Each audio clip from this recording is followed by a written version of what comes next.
Assalamualaikum warahmatullahi wabarakatuh. Hai adik-adik semua, kembali lagi dengan kakak di Lisvika Channel. Nah, pada video kali ini kita akan membahaskan tentang pembahasan soal-soal latihan biologi mengenai bab 3, yaitu tentang substansi genetika. Nah, untuk soal yang pertama yang ditanya itu adalah struktur antara DNA dengan RNA itu dapat dibedakan berdasarkan apa? Nah, kalau yang pertama itu katanya berdasarkan komponen gulanya. Ini benar ya. Kalau DNA komponen gulanya disebut dengan deoksiribosa, kalau RNA itu ribosa. Kalau yang kedua susunan basa purinnya. Kalau basa purin antara DNA dan RNA itu sama, yaitu ada adenin dan guanin. Yang berbeda itu sebenarnya adalah dari pirimidinnya. Pirimidinnya itu adalah kalau dia DNA, pirimidinnya itu adalah timin dengan sitosin. Tapi kalau dia RNA, untuk pirimidinnya itu adalah urasil dengan sitosin. Berarti yang kedua itu salah. Yang ketiga itu bentuk rantainya ini berbeda. Kalau DNA itu panjang dan double helix, kalau RNA itu pendek dan single helix. Kalau yang keempat itu gugus fosfat, ini adalah persamaan. Yang ditanyakan tadi seputar perbedaan, berarti perbedaannya itu adalah nomor 1 dan 3. Maka untuk soal nomor 1 jawabannya adalah opsi yang B. Selanjutnya untuk soal nomor 2, jika DNA itu dipotong dengan menggunakan enzim retriksi, bagian yang terputus itu adalah ikatan apa? Nah, jadi di sini enzim retriksi ini berfungsi untuk pemutus atau pemotong dari segmen-segmen DNA. Nah, jadi di sini yang akan terputus itu adalah, sebelum kita lihat apa ikatan mana yang akan terputus, di sini kakak ingin mengingatkan lagi bahwa enzim itu merupakan senyawa organik yang berbahan baku dari protein, mempunyai sifat-sifat spesifik dan hanya bekerja pada substrat tertentu. Nah, contohnya di sini adalah enzim retriksi yang hanya akan bekerja pada substrat DNA saja dengan cara memotong molekul DNA di bagian ikatan fosfatnya. Berarti jawabannya adalah ikatan fosfat. Berarti untuk nomor 2 itu yang C. Nah, jadi di sini setelah dia memutus bagian ikatan fosfat sehingga sifat yang terbentuk akan berbeda sesuai dengan bagian yang terputus. Nah, jadi di sini intinya kalau yang diputus oleh bagian enzim retriksi itu adalah ikatan fosfat pada DNA. Selanjutnya untuk soal nomor 3, pernyataan yang benar. Nah, jadi di sini yang ditanya itu adalah seputar pernyataan yang benar mengenai struktur dari kromosom itu adalah, kalau yang pertama, untai ganda DNA yang sejajar dengan arah paralel. Nah, jadi di sini yang perlu ada ingat itu adalah untai ganda DNA itu dia bersifat anti-paralel. Jadi seharusnya untai ganda DNA ini sifatnya adalah anti-paralel, di mana maksud dari anti-paralel ini adalah dia itu berpasangan antara rantai dengan urutan atom C dari 3 aksen menuju ke 5 aksen dari atom C dengan rantai dengan urutan dari atom C-nya itu nanti kalau ditanya di sini struktur atom. Nah, ini untuk struktur atomnya ya, dari 3 aksen menuju 5 aksen. Kalau yang ditanya urutan dari atom, kalau yang ditanyanya nanti adalah urutan dari atomnya, itu nanti urutan pembacaannya itu kita mulai dari struktur atom C 5 aksen menuju ke 3 aksen. Nah, berarti untuk pernyataan 1 ini salah. Pernyataan kedua, pasangan basa DNA yang tersusun atas 2 nukleotida, purin atau 2 nukleotida, salah.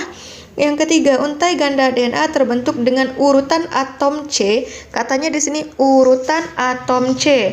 Kalau urutan atom C berarti harusnya dari 5 aksen ke 3 aksen. Ini terbalik ya. Nah, kalau yang keempat, untai ganda DNA yang mengikat histon. Ya, ini benar ya, bahwa struktur kromosom itu sebenarnya ada dua. Yang pertama, untai ganda DNA-nya bersifat antiparalel. Kemudian yang kedua, untai ganda DNA-nya itu dia mengikat protein histon. Karena pernyataan 4 saja yang benar, maka untuk jawaban nomor 3 itu adalah opsi yang D. Selanjutnya untuk soal nomor 4, Franklin dan Wilkins itu telah menggunakan difraksi sinar X dari molekul DNA yang kemudian digunakan oleh Watson dan Crick untuk mengungkap struktur dari DNA. Dari hasil percobaan Franklin dan Wilkins ini dapat disimpulkan bahwa kalau pernyataan 1 katanya struktur helix DNA itu terdiri dari 2 utas ya. Nah, kalau 2 utas itu benar karena DNA dia double helix. Kemudian yang kedua, setiap helix itu terdiri atas 1 basa katanya. Nah, harusnya ada beberapa basa nitrogen ya. Ada basa purin dan ada basa pirimidin.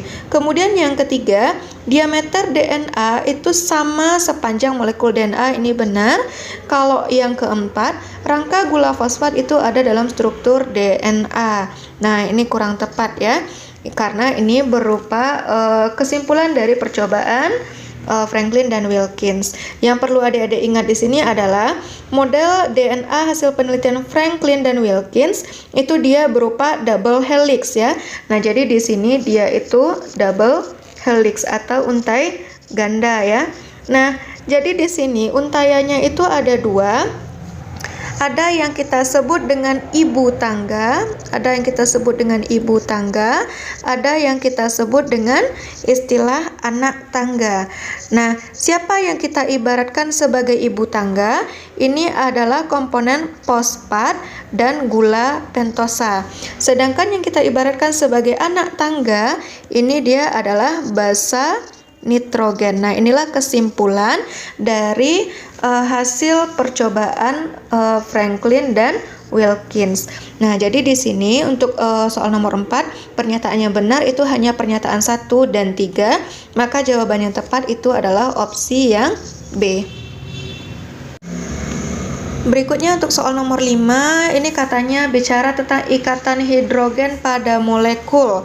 Nah, jadi di sini kalau bicara ikatan hidrogen pada molekul DNA, nah itu A nanti dia akan berpasangan, adenin itu pasangannya timin, sedangkan guanin itu pasangannya nanti dengan sitosin.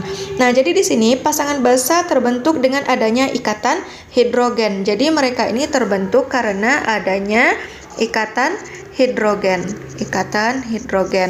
Nah, untuk bicara tentang ikatan hidrogen, ini sudah kakak sampaikan pada materi pembelajaran sebelumnya. Bagi adik-adik yang belum menonton video pembelajaran, silakan ditonton dulu video pembelajarannya agar adik-adik tahu berapa ikatan hidrogen antara adenin, timin, guanin, dan sitosin ini. Nah, jadi di sini pasangan basa itu terbentuk karena adanya ikatan hidrogen. Adenin dengan timin itu dia punya 2 ikatan. Nah, sedangkan 2 ikatan hidrogen ya. Sedangkan guanin dengan sitosin itu dia punya 3 ikatan hidrogen. Jadi di sini kalau ditanya siapa yang lebih kuat, tentu lebih kuat ikatan hidrogen antara guanin dan sitosin. Nah, di sini kita langsung cek ke pernyataan. Kalau yang pertama katanya adenin dengan sitosin. Adenin pasangannya harusnya adalah timin, bukan sitosin. Ini berarti salah. Kemudian yang kedua, adenin dengan urasil. Masih salah, adenin itu dengan timin. Kemudian guanin dengan sitosin. Ini katanya 2 ikatan hidrogen. Salah ya, harusnya 3. Guanin dengan sitosin ini 3 ikatan hidrogen, ini benar. Nah, jadi ini pernyataan yang benar hanya nomor 4 saja. Jadi jawabannya adalah opsi yang D. Nah, untuk soal nomor 6, di sini katanya molekul DNA dan RNA itu keduanya. Berarti kalau di sini dilihat itu bicara tentang persamaannya ya. Ini persamaan antara, jadi di sini yang ditanya itu adalah persamaan antara DNA dengan RNA, di mana kalau kita bicara struktur DNA dan RNA itu dia terdiri atas gugus fosfat. Kemudian ada yang kita sebut dengan istilah gula pentosa atau kakak singkat dengan GP, kemudian ada istilah basa nitrogen. Nah, ini dia berbeda, ini berbeda, berarti persamaannya itu di gugus fosfat. Nah, berarti langsung dapat jawabannya opsi yang D. Selanjutnya kita masuk ke soal nomor 7 ya. Di sini kombinasi dari kodon triplet dari 4 basa nitrogen sesuai pasangannya. Dalam rekayasa genetika, nah jadi di sini dalam rekayasa genetika cukup untuk memberi kode semua asam amino. Nah, ini benar ya. Pernyataan 1 itu benar, di mana yang kodon triplet itu nanti akan memberikan kode sehingga membentuk asam amino lewat proses sintesis protein. Kemudian untuk pernyataan ini benar, kita lihat alasannya. Kombinasi 4 basa nitrogen menjadi kodon triplet itu akan menghasilkan 16 kodon jenis triplet. Ini salah ya, tidak 16. Nah, jadi di sini kodon triplet yang dihasilkan dari kombinasi 4 basa nitrogen itu harusnya akan menghasilkan 64 basa nitrogen dalam bentuk kodon triplet. Artinya di sini pernyataan kedua itu salah. Pernyataan 1 benar, pernyataan 2 salah, berarti nomor 7 jawaban yang benar adalah opsi yang C. Selanjutnya untuk soal nomor 8. Nah, ini katanya kodon pada tRNA itu menentukan asam amino yang dirangkai menjadi polipeptida. Nah, pada materi sebelumnya kakak sudah menjelaskan kodon itu pasangannya siapa. Nah, kemudian yang tRNA ini pasangannya siapa. Nah, jadi di sini kalau kita lihat lagi, ini katanya di sini sudah kakak garis bawahi kodon pada tRNA. Apakah kodon itu tRNA? Bukan ya. tRNA itu dia bukan kodon, tetapi dia merupakan anti kodonnya. Jadi di sini kakak ingatkan lagi kepada adik-adik, dalam bahasan substansi genetika, adik-adik nanti akan menemukan istilah kodon, kemudian akan menemukan istilah anti kodon. Kemudian ada istilah sense dan anti sense. Nah, mana yang sama itu? Kalau kodon itu dia sama dengan sense ya.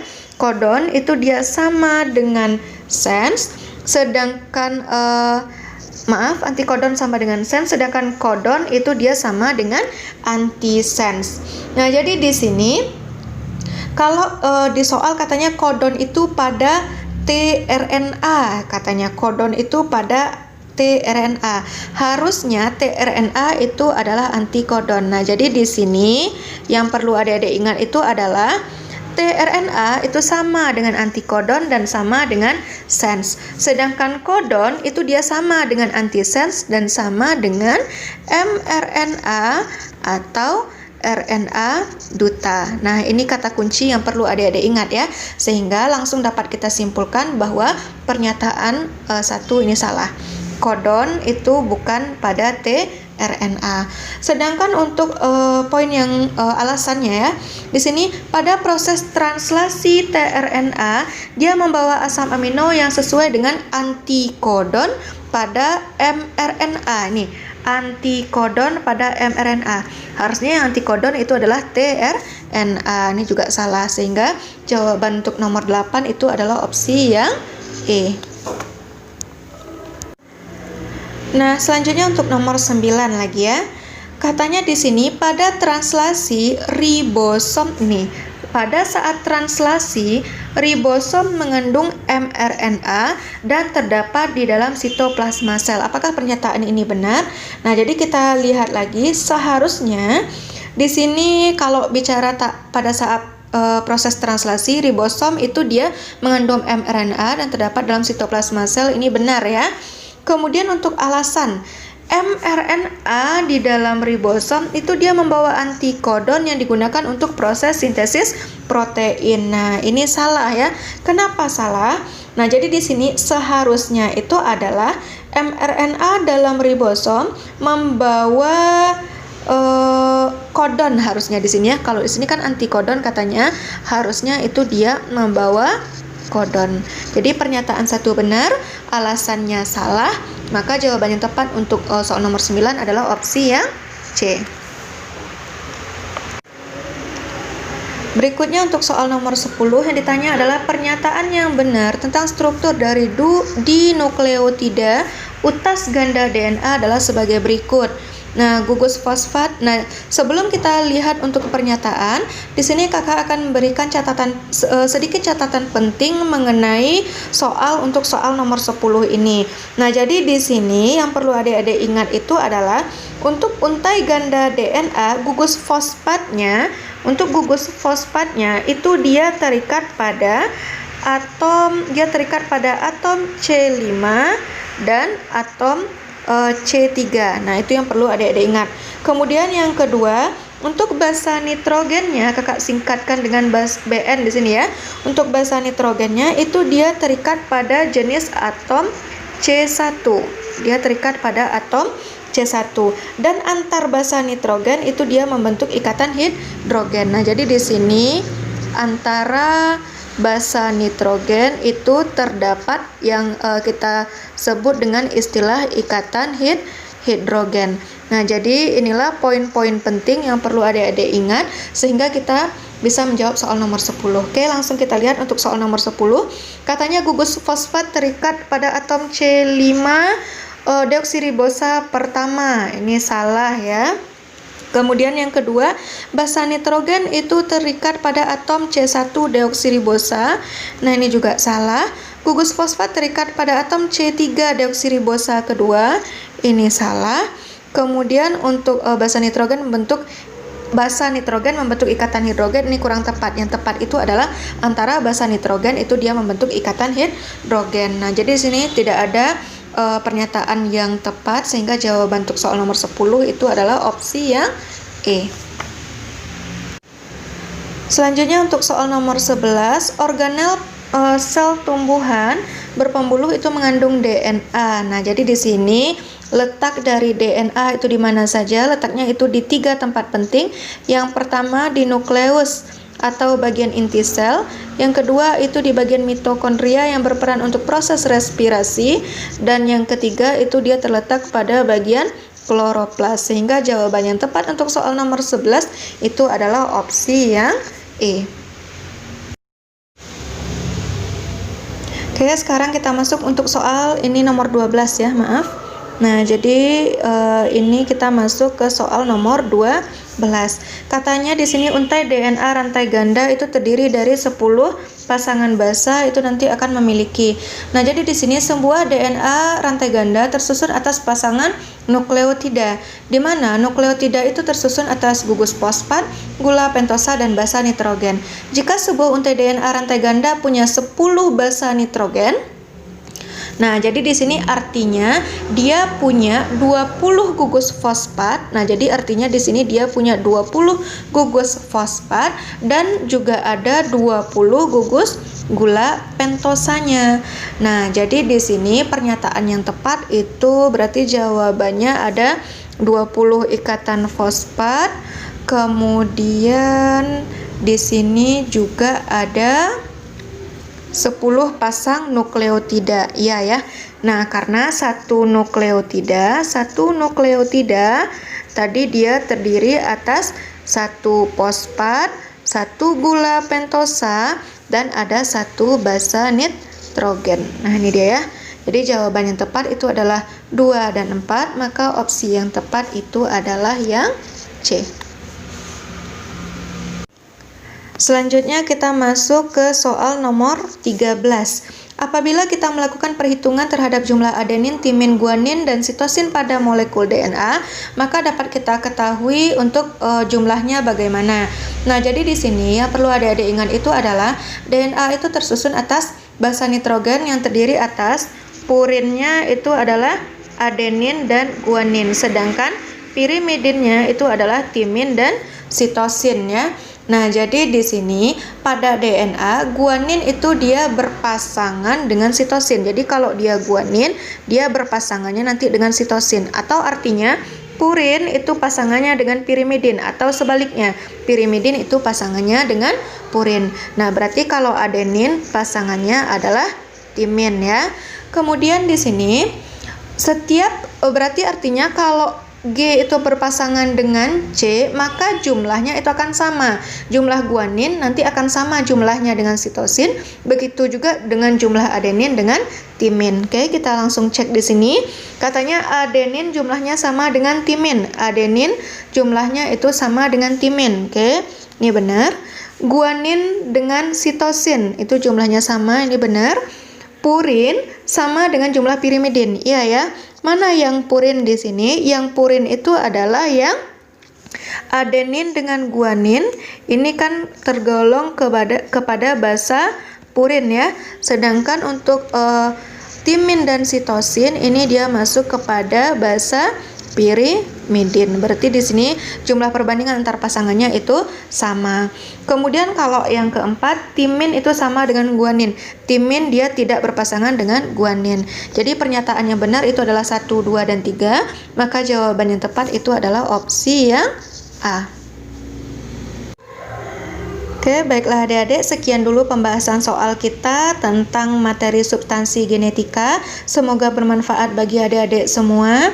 Bagi yang belum menonton video pembahasan materi, silakan ditonton terlebih dahulu ya. Oke, kakak tutup untuk video pembelajaran hari ini. Assalamualaikum warahmatullahi wabarakatuh.